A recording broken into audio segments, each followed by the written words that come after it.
जैसलमेर की मीना मेघवाल संघर्ष, दृढ़ निश्चय, अथक मेहनत और जुझारूपन का दूसरा नाम है।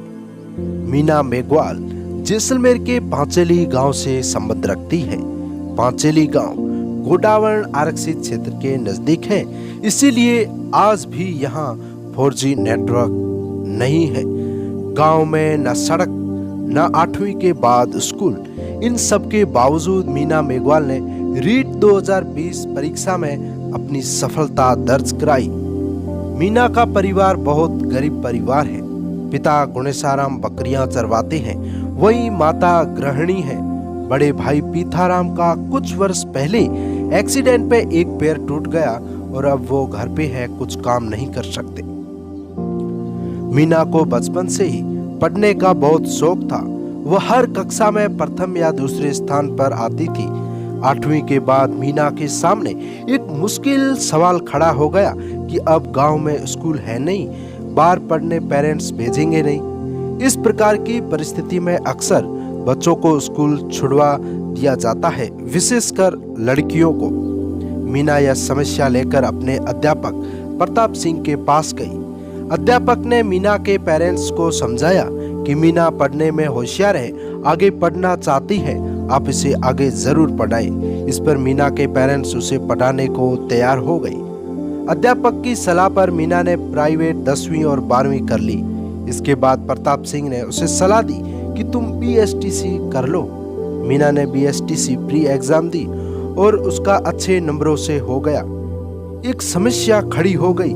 न पिता की हैसियत थी, वह मीना को कॉलेज भेजे और न लड़की होने के कारण भेजना चाहते थे। अध्यापक प्रताप सिंह ने कॉलेज से बात की और सारी परिस्थिति बताई, लेकिन कॉलेज वाले न माने। कॉलेज वालों का कहना था या तो रेगुलर मीना आए या हमें डोनेशन के रूप में 20,000 रुपए दे दो। अध्यापक ने उसकी सहायता की और बिना किसी को बताए कॉलेज वालों को 20,000 रुपए दे दिए। BSTC अभी पूर्ण नहीं हुई थी। इसी दौरान मीना के ससुराल वालों ने शादी के लिए दबाव डालना शुरू कर दिया। मीना जब 6 साल की थी तभी उसकी सगाई हो गई थी। जैसलमेर, बाड़मेर, बीकानेर बेल्ट में लड़कियों की सामान्यतः बहुत छोटी उम्र में ही शादी करवा दी जाती है। मीना ने घर वालों से साफ कह दिया कि मैं यह शादी रीट के बाद ही करूंगी। घर वालों ने ससुराल वालों को जैसे तैसे करके मना लिया। रीट 2020 नजदीक आ रही थी। मुश्किल से 2 महीने बचे थे कि इसी दौरान उनके पिता गुणेशाराम को डेंगू हो गया। उनकी तबीयत काफी खराब रहने लगी।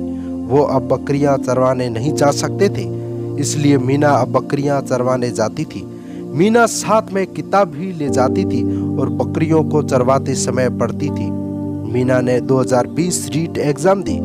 कुछ वक्त के बाद जब रिजल्ट आया तो सबकी आंखें आंसुओं से भर आई। मीना का सिलेक्शन हो गया था। मीना दूसरे दिन सुबह मिठाई लेकर उस अध्यापक के पास पहुंची जिसकी सहायता से ही वह आगे बढ़ पाई और बढ़ पाई। इन पंक्तियों पर कहानी खत्म करता हूं कि वो जिसे सुनकर खुशी से रो पड़े आंखें तेरी, आसमानों से कभी ऐसी खबर भी आएगी, आज तेरी मुट्ठियों में रेत है तो क्या हुआ, इस समंदर में कभी तेरी भी लहर आएगी।